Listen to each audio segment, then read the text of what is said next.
Oh, SMP belum ada sampai sekarang. Wow. SD saja. Tapi kekurangan guru di Yuguru.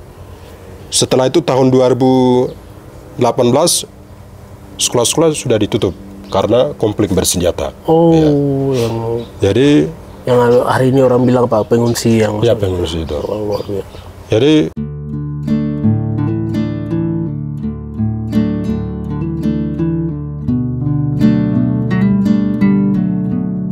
Halo Bapak Ibu pemirsa semuanya, salam kami dari Tanah Papua untuk kamu semuanya yang sedang menyaksikan obrolan kita kali ini. Cerita kami dari Tanah Papua untuk kamu semua yang sedang menyaksikan kita punya obrolan kali ini. Kali ini saya Nies akan ngobrol di channel metrobalim.net. Kami akan cerita tentang bagaimana perjalanan sosok anak muda yang progresif, yang luar biasa mendirikan sekolah rakyat di Kabupaten Duga, di beberapa kampungnya, di kampung Yuguru ya, di Yuguru. Jadi Bapak Ibu semuanya yang sedang menyaksikan ngobrolan kita kali ini, saya sudah kedatangan kamrat satu ini di samping kanan saya.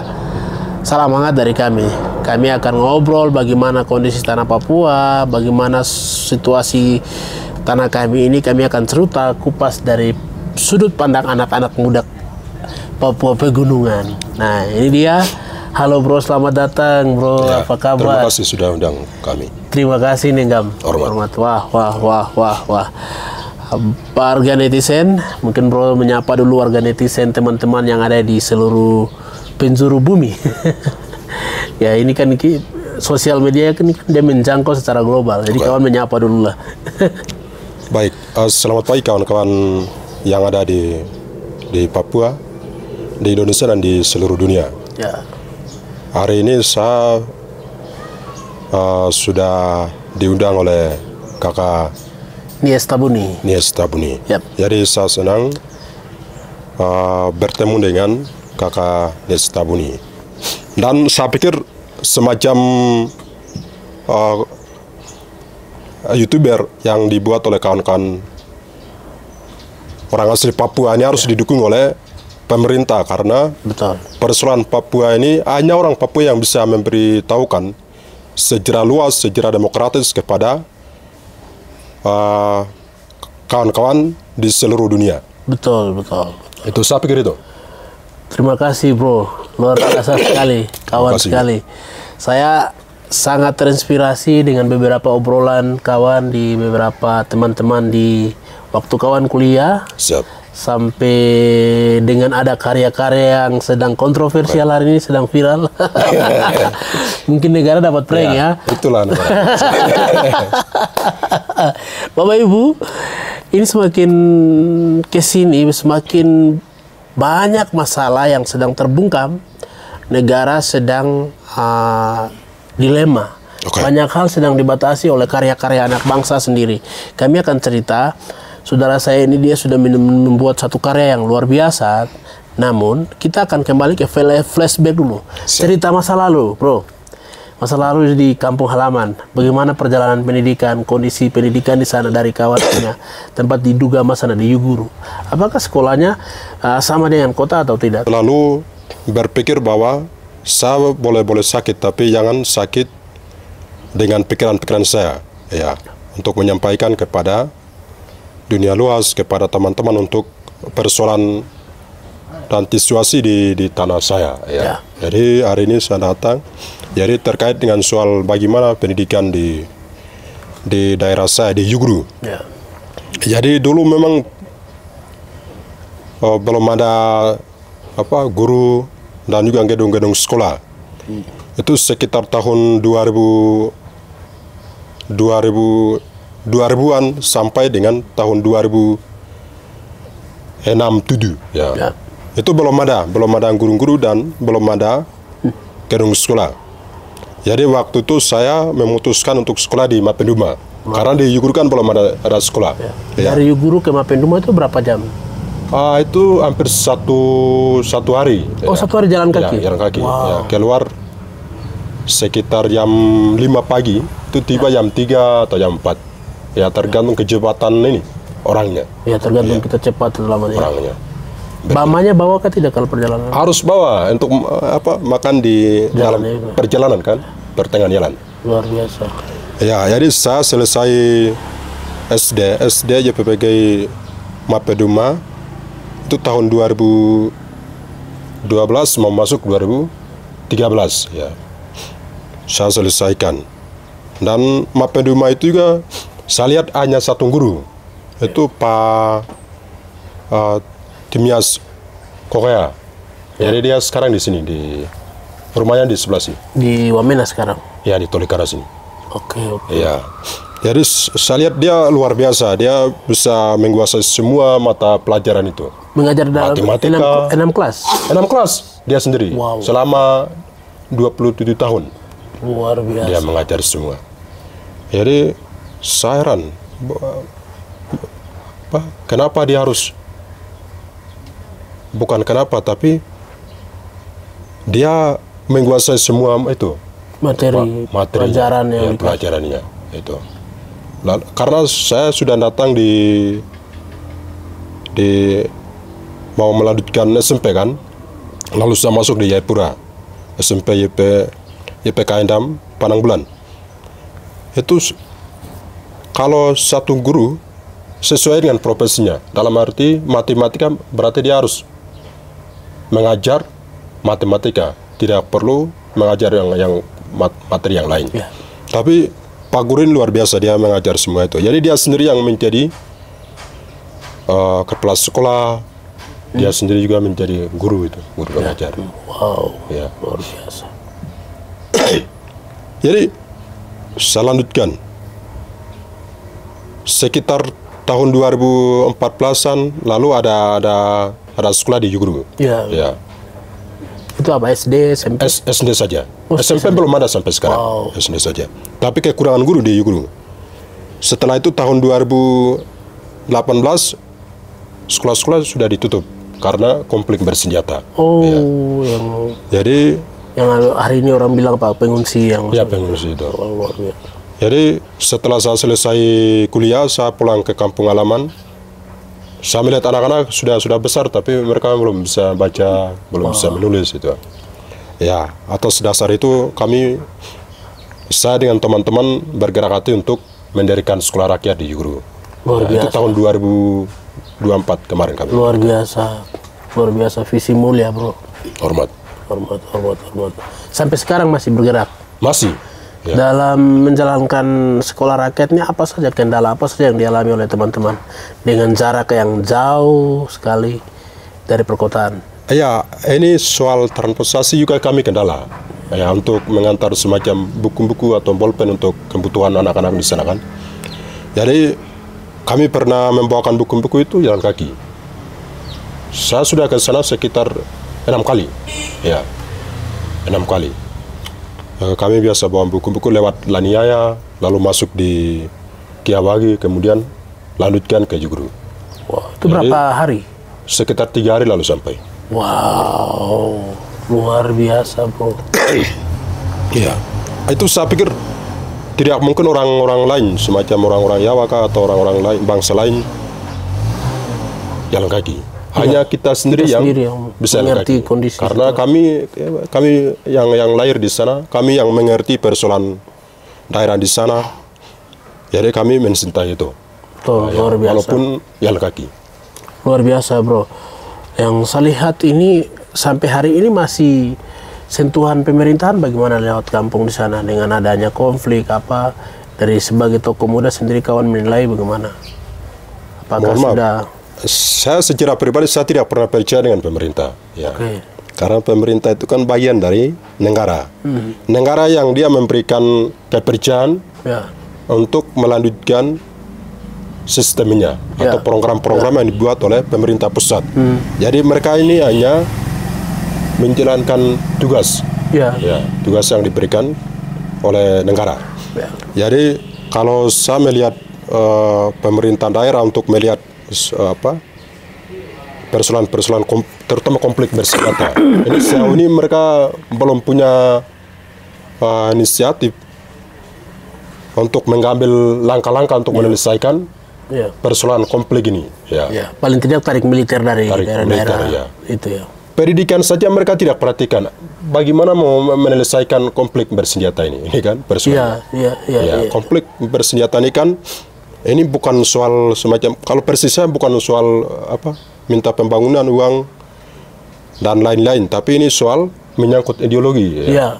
Ya, martabat orang Papua. Betul. Jadi ini lebih berat daripada soal ekonomi dan pendidikan. Saya pikir pendidikan ini lebih gampang ya itu. Ya. Karena itu kan program atau kewajiban negara untuk mendidik anak-anak, untuk mencerdaskan kehidupan anak bangsa. Itu kan cita-citanya Pak Soekarno dan juga Ki Hajar Dewantara itu untuk mencerdaskan kehidupan anak bangsa. Jadi saya pikir itu bisa.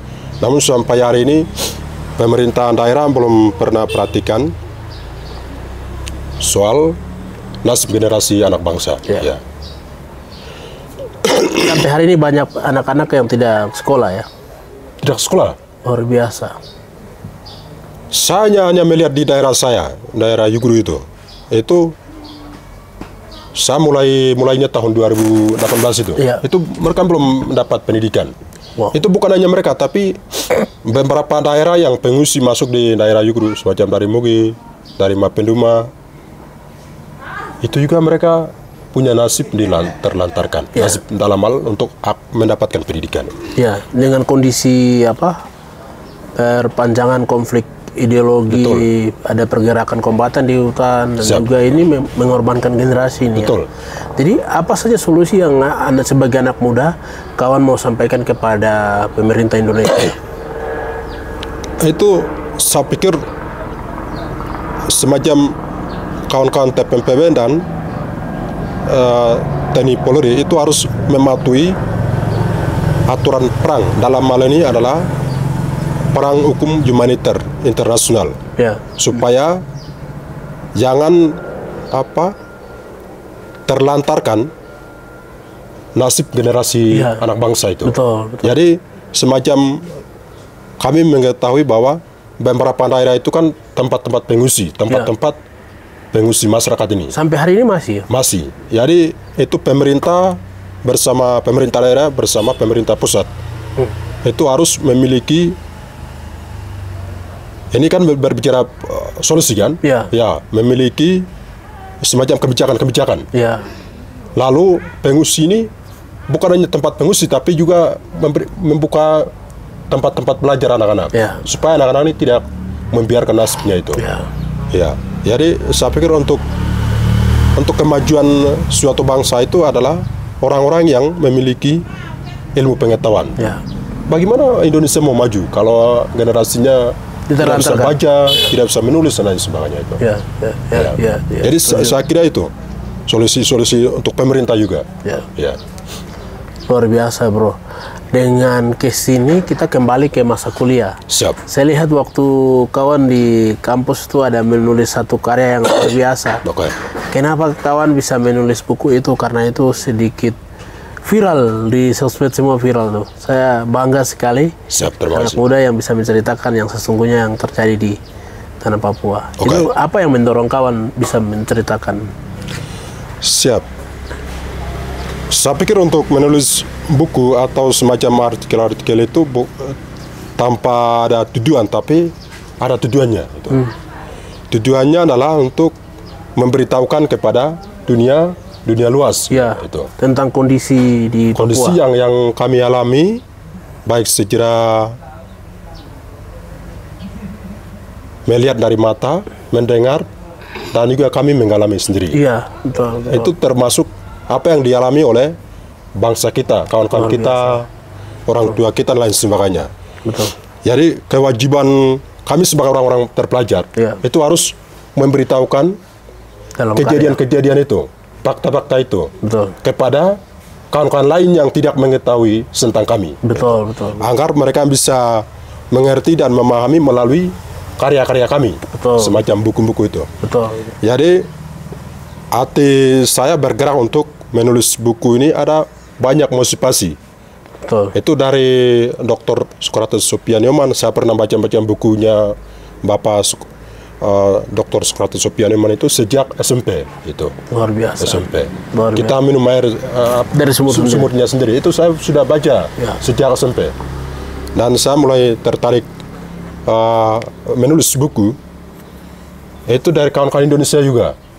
Kawan-kawan Indonesia yang saya masih ingat adalah kawan anonim. Sore ini nama Semarang ya. Karena kawan ini dia masih bergerak untuk apa? Mereka punya tujuan adalah Indonesia harus revolusi. Jadi saya tidak memberikan nama lengkap, tapi nama anonim. Kami menyebutnya anonim. Jadi dia itu semenjak saya masuk kuliah, saya ketemu tahun 2020-an. Ya. Jadi dia mengajar saya untuk menulis dan lain sebagainya. Jadi saya tertarik dan saya belajar dari mereka untuk menulis buku itu. Jadi dan saya pikir orang lain tidak akan menulis tentang penindasan kami, kriminalisasi kami oleh negara ini. Jadi kami punya kewajiban moral untuk menulis semua itu. Ceritakan semua itu. Makanya saya masih mahasiswa, saya tidak hanya kuliah kuliah, tapi saya juga belajar menulis luar biasa. Karena saya jurusan hukum. Jadi saya pikir saya belajar menulis ini di luar dari itu jurusan saya. Jadi saya belajar mandiri dengan teman-teman lain Jadi pas saya lagi skripsi, tapi saya juga sedang menulis buku. Luar biasa. Menulis buku. Jadi buku saya pertama itu judul Melawan Pembungkaman Ruang Kebebasan Akademik dan Kriminalisasi Mahasiswa Papua. Itu saya mulai menulis itu. Jadi pas saya sudah selesaikan skripsi, buku juga sudah selesaikan. Luar biasa. Jadi kebersamaan ini diterbitkan, buku diterbitkan, skripsinya sudah selesaikan. Luar biasa. Jadi bersamaan saya ujian itu. Luar biasa. Ujian proposalnya bersamaan. Luar biasa. Jadi buku itu saya sudah bawa karena sudah diterbitkan kan. Kira-kira saya bisa dapat ke tidak? Bukunya. Bukunya ada. Pertama itu ada di sini. Luar biasa. Dan saya minta satu ya. Jadi setelah saya ujian itu kan, ujian proposal. Bukan proposal. Seminar. Itu setelah itu saya sudah bagikan bukunya ke dosen-dosen saya. Bahkan salah satunya adalah saya pikir ini guru saya juga. Itu Pak Jan Mangadar. Dia adalah pimpinan PBHM atau Pusat Bantuan Hukum Mangadar. Jadi ini dia salah satu orang yang Indonesia, orang Indonesia yang sangat berani, yang ada di NTB, Provinsi Nusa Tenggara Barat. Saya kasih dia juga buku pertama itu, dan itu isinya adalah saya ambil dari Papua juga, semacam sejarah masa lalu tahun 60-an. Terus saya ambilnya kawan-kawan mahasiswa Papua, terutama kawan-kawan AIMPI Aliansi Mahasiswa Papua yang mengalami pembungkaman ruang demokrasi, kemudian kriminalisasi, penangkapan sewenang-wenang oleh pihak kepolisian. Itu saya semua kawan ceritakan di dalam buku itu. Luar biasa. Itu sebenarnya antara fakta dengan narasi cerita yang luar biasa sekali. Jadi saya juga mengambil semacam dosen-dosen yang berwatak tidak demokratis, dia membungkam ruang-ruang kebebasan akademik. Jadi saya kritik dosennya melalui karya tertulis itu. Lalu saya bagikan kepada mereka juga supaya mereka mengetahui kelakuan mereka itu. Luar biasa. Itu buku pertama. Selanjutnya saya menulis lagi buku. Itu setelah selesai kuliah. Itu tentang Universitas Mataram menangkap mahasiswa Papua dan terancamnya kebebasan akademik. Jadi saya pikir buku kedua ini lanjutan daripada buku pertama. Saya tulis. Kemudian mungkin ini terbaru. Saya sudah selesai kuliah, jadi saya kembali ke masyarakat. Saya memberitahukan kepada kawan-kawan mahasiswa Papua dan juga mahasiswa lain. kami tidak hanya mahasiswa itu mahasiswa, tapi kami kembali ke masyarakat. Jadi hari ini saya kembali ke masyarakat. Betul. Karena saya sudah selesai. Betul. Kembali jadi masyarakat. Ya, kembali ke masyarakat. Betul. Jadi pas saya sudah kembali ke masyarakat, jadi mulai berpikir untuk menulis perspektif masyarakat. Ya. Jadi saya menulis buku lagi yang sekarang ini. Ya. Ini adalah tentang dalam medan juang mengkhianati aku dengan cinta palsu. Wow. Jadi ini saya pikir ini tidak berbahaya. Luar biasa. Ya, ini memiliki 4 bab. Ya, wow, jadi bab pertama itu tentang perjuangan dengan cinta, ya. Atau kawan-kawan semacam perjuangan revolusi dengan cinta itu. Itu bab pertama. Bab kedua adalah tentang belajar bersama dengan kawan-kawan. Ya, kawan-kawan AMP. Ya. Itu. Bab itu berbicara soal sekitar ini juga, persoalan bangsa ini. Ya. Bab ketiga adalah tentang sekolah rakyat itu. Ya. Kenapa harus mendirikan sekolah rakyat? Kenapa harus sekolah rakyatnya ada di Papua? Kenapa sekolah rakyatnya ada di Dugama? Ini yang saya jelaskan. Ya. Ya. Kemudian bab yang terakhir adalah tentang ini yang lebih ngeri adalah tentang penangkapan pilot Philip Martin oleh TPMPB OPM Kondap 3 Dugama di bawah pimpinan Egyanus Korea. Ya. Ya, jadi saya pikir ini membantu negara ini. Kenapa membantu negara? Ya, karena mereka tidak mengetahui kenapa harus pilot ini ditangkap oleh TPMPB. Ya. Tapi saya masuk terobos itu, lalu menjelaskan tujuan daripada penangkapan ini. Ya, ini jelaskan sampai bebasnya pilot. Ya. Tapi bebasnya pilot juga kan dengan iming-iming ya. Iya, karena versi banyak. Jadi saya ini saya sudah terjun ke lapangan. Betul. Negara masih raba-raba di atas udara. Ya. Saya sudah terjun di lapangannya. Ya. Gitu. Lalu mengangkat ini faktanya. Fakta betul. Ya, lalu saya menulis itu. Tapi lagi-lagi buku ini dilarang. Dilarang mungkin surat cinta yang paling menyakitkan apa? Ya, itu saya pikir bagus sekali cerita fakta. Saya berharap semua pelaku literasi bahkan semua akademisi mendukung karya-karya anak-anak muda ini.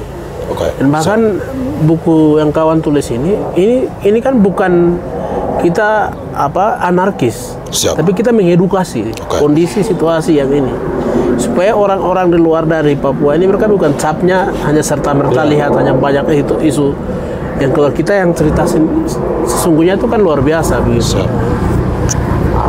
Jadi saya pikir dengan upaya proses yang kawan lakukan itu luar biasa. Tapi sampai hari ini masih belum bisa tersebarkan bukunya. Saya pikir ini Pak saya yang buat. Jadi saya memiliki hak cipta. Ya. Jadi saya pikir negara tidak punya hak untuk melarang buku itu. Jadi saya akan berusaha untuk sebarkan buku itu. Ya. Sekalipun Perpustakaan Nasional Indonesia. Bukan hanya mereka. Saya pikir ini termasuk dalam kawan-kawan kepolisian juga mereka itu intervensi. Intervensi. Karena pas mau mengirim ke Papua, lalu disita bahkan dilarang. Berarti ini ada oknum-oknum yang masuk. Kami tidak pernah gunakan oknum, tapi pihak kepolisian yang masuk dalam pelarangan buku ini. Jadi itu mereka bukan membunuh otak saya, tapi otak saya masih hidup. Jadi apa saja saya bisa berbuat. Betul. Itu. Jadi buku ini akan disebarkan. Gitu. Terima kasih banyak Bro Ganteng. Terima kasih banyak dengan upaya-upaya yang luar biasa mengedukasi tentang Papua, kondisi real dari Dugama. Bro bisa cerita. Saya berharap semua anak-anak muda punya jiwa revolusi yang memang berjiwa yang luar biasa seperti kawan untuk menceritakan kondisi yang sesungguhnya. Karena kami kan bukan baik-baik saja. Sebenarnya tubuh kami ini sedang sakit. Gitu. Tapi ya hanya orang-orang tertentu saja yang bisa menceritakan kondisi kami ini. Seperti kawan, saya pun juga dengan profesi saya sebagai konten kreator di channel Metro Balim, saya menceritakan kondisi memberitakan macam begitu. Dan saya pikir negara pun juga melihat secara manfaat. Apa tujuan dari buku ini kan mengedukasi, menceritakan kondisi. Itu sebenarnya hal yang baik. Siap. Pesan apa yang kau mau sampaikan kepada semua anak-anak muda, bahkan semua pencinta literasi yang ada di seluruh dunia, bahkan di Indonesia, lebih khusus Papua? Siap. Ya, hanya mungkin beberapa kata yang saya mau sampaikan kepada kawan-kawan yang peduli dengan tentang kemanusiaan, keadilan, kebebasan yang ada di seluruh dunia, yang ada di Papua, yang ada di Indonesia dan di luar Indonesia, di luar negeri. Saya pikir soal ini pertama, soal membaca dan menulis ini penting itu, ya penting sekali. Karena soal membaca dan menulis ini akan menambahkan pengetahuan kita, ya membuka wawasan kita. Karena selama ini saya sudah belajar dari Indonesia ini sejak SD sampai perguruan tinggi. Saya juga, mohon maaf, saya bisa dikatakan anak afirmasi SMA dan kuliah, tapi saya melihat Indonesia ini tidak pernah melihat fakta-fakta yang ada di lapangan, tapi mereka selalu memutarbalikan fakta itu. Jadi kita harus memiliki banyak referensi itu untuk melawan kebohongan, kemunafikan yang dilakukan oleh negara ini. Kalau kami tidak memiliki referensi, maka kami aminkan apa yang disampaikan oleh negara, walaupun itu pembohongan, walaupun itu penipuan yang diproduksi oleh negara ini. Itu pertama. Yang kedua adalah kita sebagai orang-orang Papua yang terpelajar, yang peduli dengan tanah kita, kita harus bersatu semacam, walaupun berbeda pandangan, tapi saya pikir itu bukan persoalan untuk menggambar perjuangan kita. Kita harus bersatu bersama untuk melawan dan belajar bersama. Ini penting. Kemudian yang berikut adalah ini untuk pemerintah Papua lebih khusus, ya. Semacam anak-anak Papua yang memiliki kreatif dan memiliki motivasi untuk membuat semacam YouTuber yang dimiliki oleh kakak Nias Tabuni. Ini harus didukung karena kami tidak akan memberitahukan tentang kemanusiaan, tentang kebebasan dan apa yang kita alami di tanah ini. Kami tidak akan memberitahukan kepada media-media atau YouTuber yang dimiliki oleh kawan-kawan luar, terutama kawan-kawan Indonesia. Jadi saya mau memberitahukan bahwa Indonesia itu bukannya rasis secara nyata dengan orang Papua, tapi juga saya pikir media-media juga rasis. Kenapa? Karena mereka tidak pernah mengangkat persoalan-persoalan Papua yang sebenarnya. Betul. Ya, itu. Saya pikir mereka selalu mendukung program-program negara dengan mengkriminalisasi orang Papua melalui media juga. Betul. Ya. Saya kira itu. Oke. Terima kasih bro, sudah ngobrol terlalu luar biasa. Nanti kita ngobrol lagi di obrol-obrol yang berikutnya. Bapak Ibu pemirsa semuanya.